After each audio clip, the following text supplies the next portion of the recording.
as we know it, is losing its mind. And some are discouraged from bearing the load. We must determine to keep pressing on. Just one more soul, were to walk down the aisle, it would be worth every struggle, it would be worth every mile. A lifetime of labor is still worth it all if it rescues just one more soul. So preachers keep preaching and singers go sing. Layman keep sharing that Jesus is King. The angels have gathered, they're surrounding the throne, and they start rejoicing for just one more soul. 'Cause if just one more soul were to walk down the aisle, it would be worth every struggle, it would be worth every mile. A lifetime of labor is still worth it all if it rescues just one more soul. Lifetime of labor is still worth it all if it rescues, if it rescues, if it rescues just one more soul.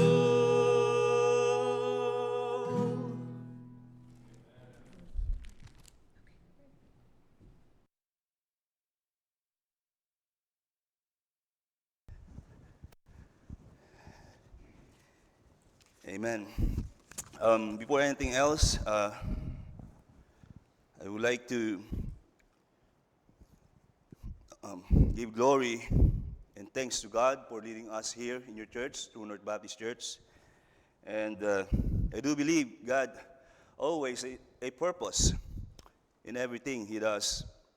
And thank you so much for all the members of True North Baptist Church for your warm and generous hospitality, especially for providing us with accommodation. And we are truly blessed and encouraged yesterday as we witnessed how the Lord's working in your fellowship, especially through your pastor. We're so encouraged in his life, how his life dedicated to work, to serve God in this ministry. Personally, I've seen the grace of God in your church, and we're deeply grateful and honored to be here with you. And it's a great opportunity to be a blessing as well this morning, as through the preaching of God's word and by sharing the ministry that God entrusted to us in the Philippines. I would like to introduce first also my family. God bless me, a supportive, very supportive wife, Princess Hazel. Amen. And my two children, the oldest is Hezekiah, 8 years old, and Hadassah, 8 months old. So that's a great blessing. I would like to share first my testimony, and because I do believe in the Bible, God used some of the testimonies of the believers, especially Apostle Paul, right? He always tells his testimony when he got saved in Damascus. He shares many times, like in Jewish people in Acts chapter 22. And then the same thing in Acts chapter 26. He told to King Agrippa, Herod. So that's why I want to share with you. I grew up in Christian home, in Christian family. By the way, I'm Luis Lubugin, pastor in Freedom Baptist Church, Philippines. So, I grew up in Christian home and I grew up in Sunday school. I did a lot of profession of faith uh, because every Sunday we are like this, what you're doing here. Every Sunday we're at church with my family. And I always raise my hand when the pastor said, who wants to receive Christ? So I always raising my hands because I just following those children. And but I did not understood the gospel still. I didn't get saved that time until my grandfather shared with me the gospel in 1998, October, not October.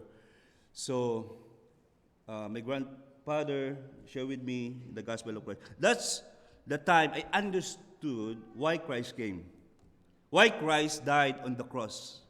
Before, I just memorizing, I memorized John 3:16, but I didn't understood the essence of that verse. So I do believe I'm not the only one that how many times we heard the gospel and yet we didn't understand until on that day that God used an instrument to introduce to you clearly the gospel. So after I got saved, I believed and received Christ as my Lord and personal Savior. Then I followed the Lord in water baptism. Indeed, God changed my life. I've been an active volunteer worker in our church. And then in one camp, year 2000, I surrendered my life because of the preaching of God's word. But because of the world and my unbelievers' friend so strong, so again, I was backslide. But because I'm a child of God, God chastised me. One day, tragic happened. My mother died due to kidney failure in the year 2002. And then, in the funeral service, one night, my pastor preached about Romans 8:28. And we know that all things work together for good to them that love God, to them who are called according to His purpose. So my mother prayed always for me because I'm a rebellious son.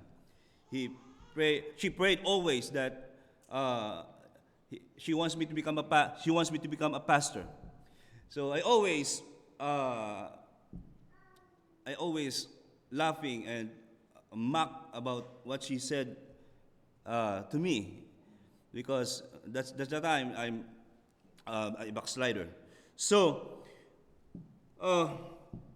in that night, I do believe God calling me to be in full time. I surrendered my life in that year, 2002, and in that year I entered into the Bible school, and I graduated in Fundamental Baptist College for Asian in the year 2006. So I work in my mother church, in Freedom Baptist Church, Angeles, Pampanga, Philippines. And God opened an opportunity to took over. I took over the mission work in Bacolor, wherein the current ministry I handled. So Bacolor has a distance of 80 kilometers from Manila, the capital city of the Philippines. Some Baptist pastors call the place of Bacolor a barren land.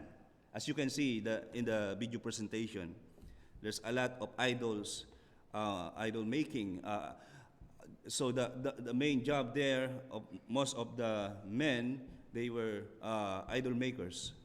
So but they call barren land the place of Bacolor. Why? Because it's hard to win souls. A lot of Baptist pastors attempt to start the ministry there, but they quit. They were quit.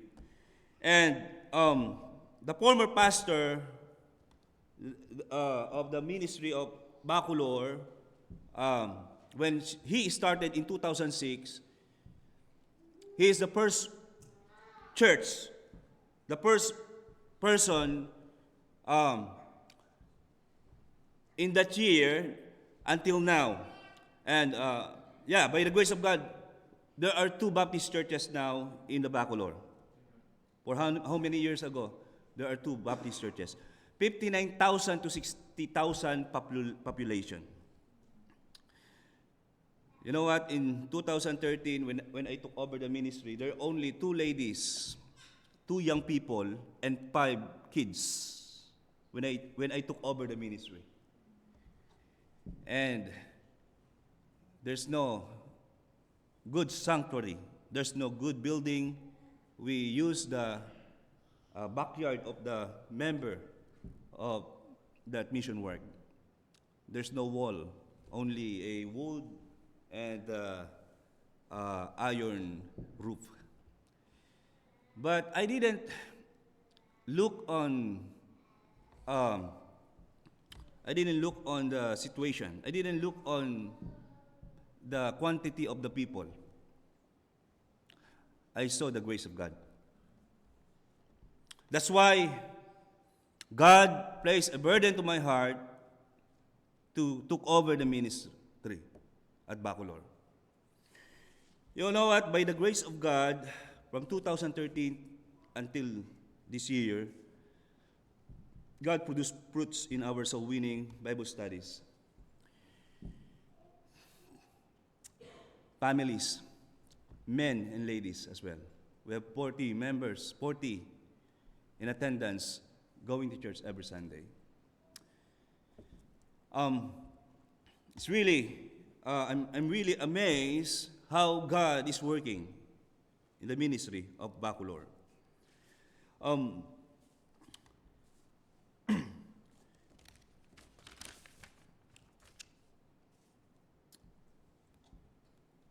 Please include in your prayers our goals and burdens in the ministry. When I came here to America in Kodiak in April 2024, I had to leave the ministry for a while. However, I thank the Lord for technology because I'm still able to preach virtually. I believe God has a purpose and plan bringing me here. My wife and I working in Kodiak for a while to help by supporting the ministry. Our plan, Lord willing, is to return to the Philippines after we raise the support that we need. That's why we are here. This is our first deputation. We're looking and seeking partnership to continue serving where God has called us. Because of this, we decided to deputize and seek ministry partners. Although our church was organized in 2017, it is still not yet able to fully support us and my family. At present, the church can only support workers and cover regular ministry expenses. Most of our members are in poor financial condition. But we continue teaching them biblical giving, trusting them that God will bless them someday. We're praying for partners like churches or individuals who have a heart for souls. Partners that will include us in their prayers and will be able to support us financially. Currently, we have no other church that support us. We are independent. Pastor, why did you go in deputation without any partners? God provides. We work at Kodiak, we save money for this trip, for this purpose. So we strongly, seriously, in deputation, because we are serious serving the Lord in the Philippines to go back then. Please pray for us. I shared what happens in the ministry in the Philippines to Pastor Phil. We are in a serious matter in our ministry. But I do believe God always has a purpose. And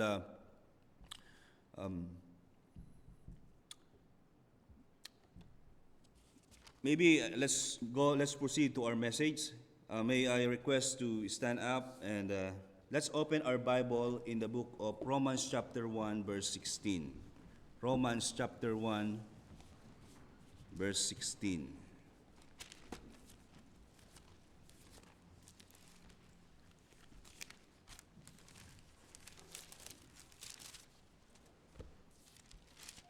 Okay. Let us read verse 16. Ready, begin. For I am not ashamed of the gospel of Christ, for it is the power of God unto salvation, to everyone that believeth, to the Jew first, and also to the Greek. Let's pray. Father in heaven, we're so thankful, Lord, for this great privilege that you've given to me. Thank you, Lord, for this church, for allowing me to present the ministry and able to preach your word. We ask your wisdom, guidance. We ask the Holy Spirit works in our hearts. Give us encouragement, give us revival, always to your word. I'm only, Lord, your servant. Use me mightily, use me effectively. In Christ's name we pray. Amen. You may be seated.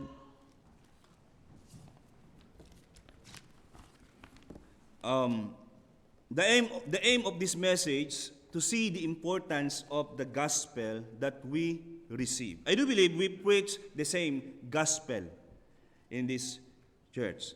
So, and why we have to continue to put in trust the gospel. In the Philippines, one time I had experience to talk and ask one pastor of other religion. It was not a Baptist. Because that moment I was conducting to his grandmother a Bible study. And that pastor came and visited as well. He asked me a lot of things concerning what I taught to his grandmother. Then he said, what matter most, we preach the same gospel. And as my response to him was this: may I ask you, what is your belief concerning the gospel? He replied and said, all the commandments of God is gospel. He said, all the parables, all the teaching of Christ, all the law of Moses is a gospel. So then I opened my Bible in 1 Corinthians chapter 15. This is what I believe. This is what we believe, the true gospel. In 1 Corinthians chapter 15, verse 1, moreover, brethren, I declare unto you the gospel which I preach unto you, by which ye also receive, and wherein ye stand, by which also ye are saved. You will save by the right gospel. By which also ye are saved, if you keep in memory what I preach unto you, the gospel. If you understand the gospel, not only memorize the gospel. If you understand how that Christ died for our sins, and he was buried and rose again the third day. That's the true gospel that we preach. You know what? A lot of pastors in the Philippines, they preach another gospel. They preach not the same gospel that we received.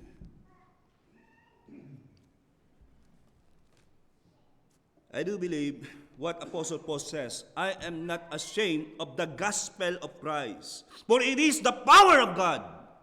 The power of God. The power here in Greek means dynamis or dynamite. It's not literal explosive. It means the mighty power of God. We cannot see, might be, miracles in our days, like what Jesus did during his earthly ministry. But still, there's the power of God. Still, we can see today the power of God. The power of the gospel of Christ. Number one, I have a question here. Do we believe that the gospel of Christ has still a power in our time? Amen. Number one, the gospel of Christ has a power, number one, to save the sinners from hell. That's why in John 3:16, for God so loved the world that he gave his only begotten Son, that whosoever believeth in him should not perish in hell, but have everlasting life. In the Philippines, prayer for the dead, what the priest doing is very popular. Prayer for the dead has no power to save the lost like what the priest doing, especially in the Philippines. The tradition of Catholicism, if someone died, the relatives can able to request the priest to pray for the dead loved ones. But if the price is right, they will come. Their belief about prayer of the priest can able to save a person from going to hell and to purify the souls of sinners while staying in purgatory. There's no such purgatory in the Bible. Only heaven and hell. We cannot find in the Bible that prayers of priests and even Baptist prayers for the dead has a power to save their soul from hell. Only by preaching and sharing the gospel of Christ has a power to save the souls of sinners. And it's free. The priest prayer in the Philippines has a fee. They do not go to the poor families who have lost loved one because they expect that those people cannot pay them. But we usually go to the funeral services, not to pray for the dead, but to freely preach the gospel to the unsaved, bereaved family, that they might be saved.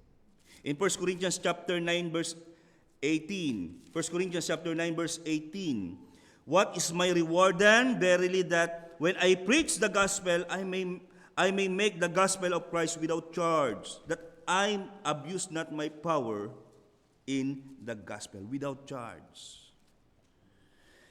I have experienced many times unbelievers came to me and asked me to pray their new business. I said, sure, I will come. And then I preach the gospel and I pray for them. And I pray for their business. And they handed me an envelope and I said, I will not accept that. I preach and pray without charge because the gospel is freely given. Jesus paid it all. That's why it's free. Our salvation is free. It's grace of God. In Ephesians 2:8 and 9, for by grace are ye saved through faith, and that not of yourselves. It is a gift of God, not of works, lest any man should boast. I do believe we are saved because we heard the gospel of Christ and we chose to believe. God given us a free will to choose whether you believe or believe not. It's not because the person who shared the gospel with us was a great speaker, but because the gospel of Christ has a power to save the soul. It's not, he's a good speaker or explain it well. No, our voice has no power. That's why Apostle Paul says in 1 Corinthians chapter 2, verse 4, my speech, my preaching is not with enticing words of man's wisdom, but in demonstration of spirit and of power. We just preach the gospel clearly, just preach the gospel biblically. Let the Holy Spirit speak to that person. God will work. God has a power if we preach the right gospel. Number two, the gospel of Christ has a power still, number two, to transform a person from wrongdoings. we familiar in this verse, 2 Corinthians 5:17. If any man be in Christ, he is a new creature. All things are passed away. Behold, all things are become new. We preach the gospel of Christ constantly because we do believe this is the only way that to save the sinner from hell and to change a person from wrongdoings. We knew the life of Apostle Paul. He said in 1 Timothy chapter 1, verse 13 and 15, Christ came into the world to save sinners, of whom I am the chief. He always saying his background before he got saved. He said, Paul says, I'm the most sinful person. Why? He persecuted Christians before his conversion. He strongly opposed early followers of Christ by approving the persecution of the believers. He was present at the stoning of Stephen and approved of it. But when he got saved in the way of Damascus, that's the day of Paul's got saved, Paul's salvation, and received the gospel and his conversion. You know what? Nothing is impossible with God to change a person. In our area in Bacolor, Pampanga, we are known, the community, as deeply rooted in Roman Catholic beliefs and tradition. Most of our members came from Catholic. Some of them, they said in their testimony, before they got saved, they were experienced to join on the retreat movement in the Catholic Church. It is known as Cursillo movement. It's a 3-day experience, they said. If you finish the Cursillo, they said, you will have personal conversion or transformation. You will become a changed man. So they experienced attending, the thinking it could change their life. Because they were stubborn, alcoholic, gambler, drug addict, rebellious son. So after 3 days, they told me they were in a room while listening about sad stories that made them cry. Their eyes were swollen after from crying. Then they went home and their family were so glad, expecting their loved ones have a changed life. After 2 to 3 days, they come back. They back to normal life doing the wrong things. Why? There's no power to change their life by those kind of doing. When they got saved by the grace of God through the preaching of the gospel, because they heard the word of truth of the gospel, we preach Christ unto them. We have seen that God changed their life from darkness to light, from darkness to light. Some of them are preachers right now, song leaders, choir members, volunteer workers. And some of them, they surrendered their life to the Lord. The only power that can able to change lives is the power of the gospel of Christ. When we were not yet saved, we did not have the Holy Spirit to convict us in sin. We have no fruit of the Holy Spirit in our life. We did not have the Holy Spirit who gripped us every time we committed sins. That's why we did not have the power to change our lives. Before I got saved, I have a lot of friends as teenager, as an unbeliever. Though I grew up in Christian home, still I learned a lot of vices. Because the environment that we have in Subic, we are there in bars, disco, nightclubs. Drugs are very rampant in our area.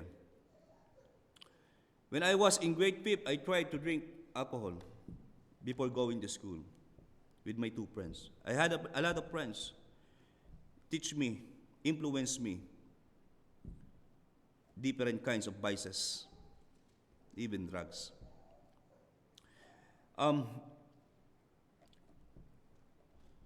But by God's grace, God saved me. I got saved. And truly, I've been changed.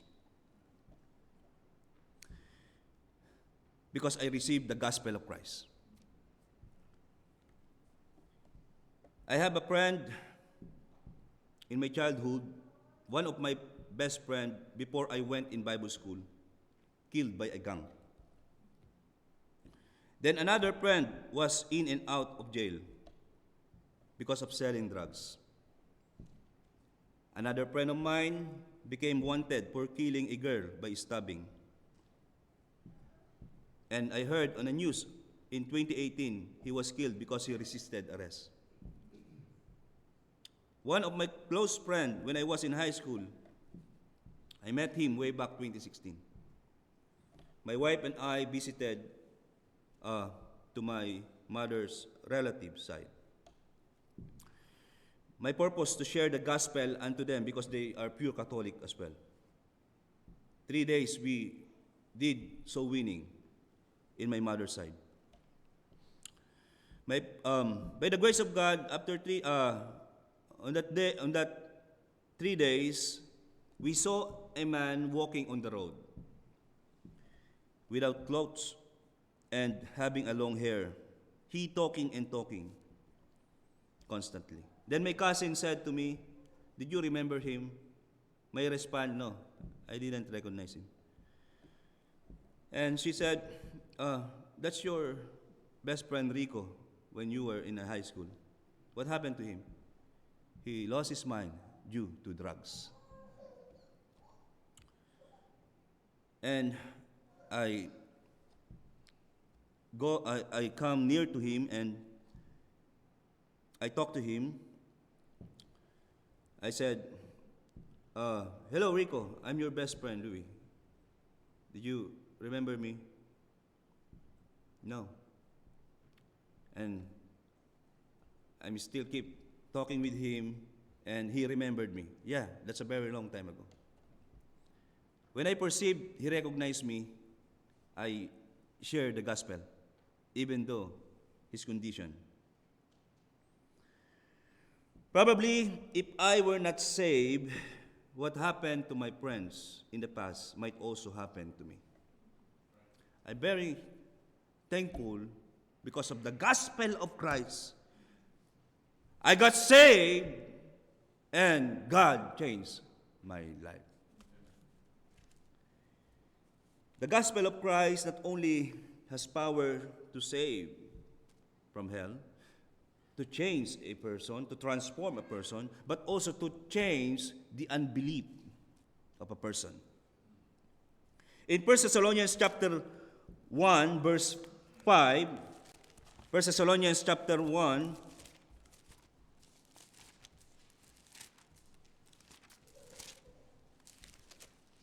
verse 5, "For our gospel came not unto you in word only, but also in power, and in the Holy Ghost, in much assurance, as you know what manner of men we were among you for your sake." Verse 9, "For they themselves shew of us what manner of entering in we had unto you, and how ye turned to God from idols to serve the living and true God."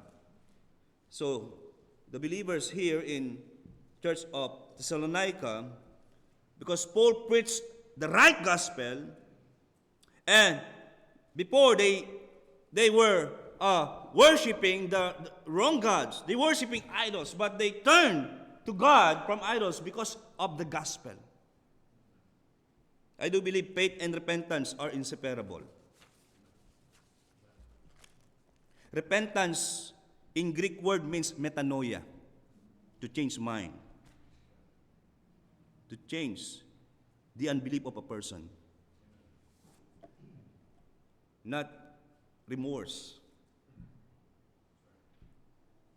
So, every person has a personal belief which depends on their religious background, right?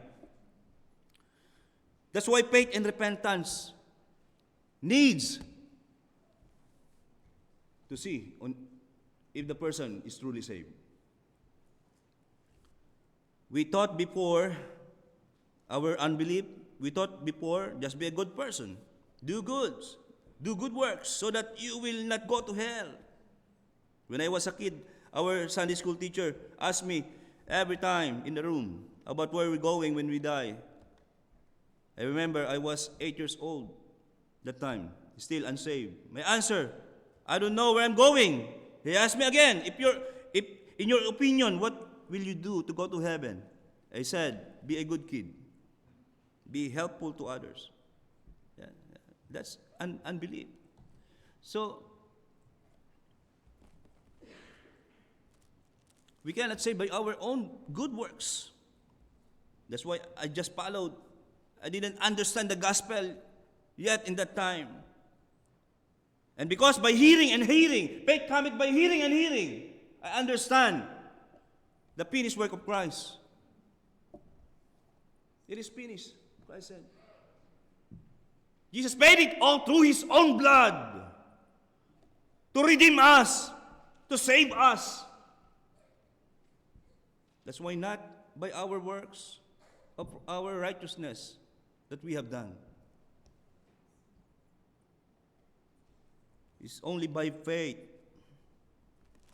grace through faith.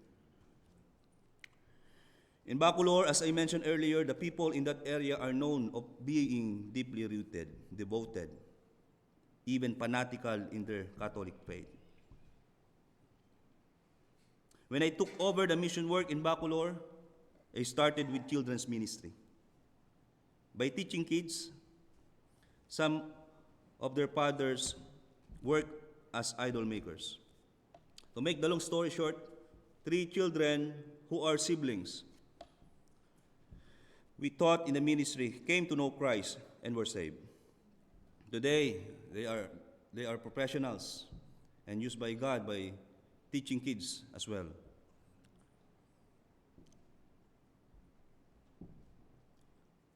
Their father, who had once been a devoted Catholic and idol maker, was eventually saved through the preaching of the gospel.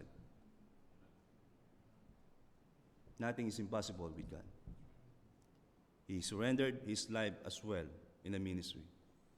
He turned to God from idols. It's not easy. Faith cometh by hearing and hearing. Almost a year, I always come to him, their house, to share the gospel.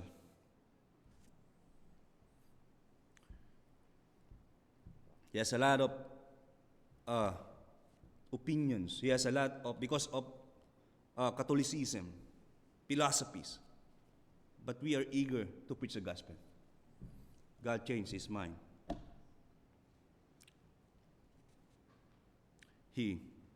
All their idols,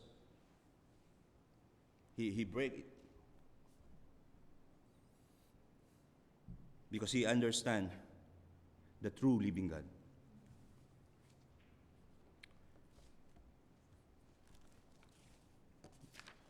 The power of God, the power of the gospel can able to save the person in hell. Maybe your loved ones, unsaved loved ones, maybe your friends, maybe your co-laborers. The gospel of Christ can able to transform the lives of those addicts, those people, stubborn people, rebellious people. Nothing is impossible if we preach the right gospel. The gospel of Christ still has power, able to change the unbelief of the person.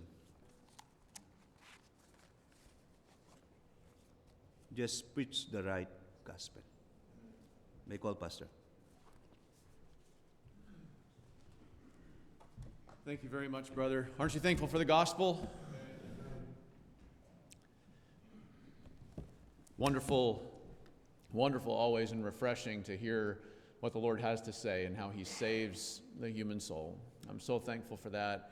Heard some wonderful testimony this morning, both from the scriptures as well as from personal experience. And I want to emphasize as we close here, if the Lord has touched your heart about the need to believe in the gospel and you know that you're not saved, I want to encourage you to bow the knee before the Lord today.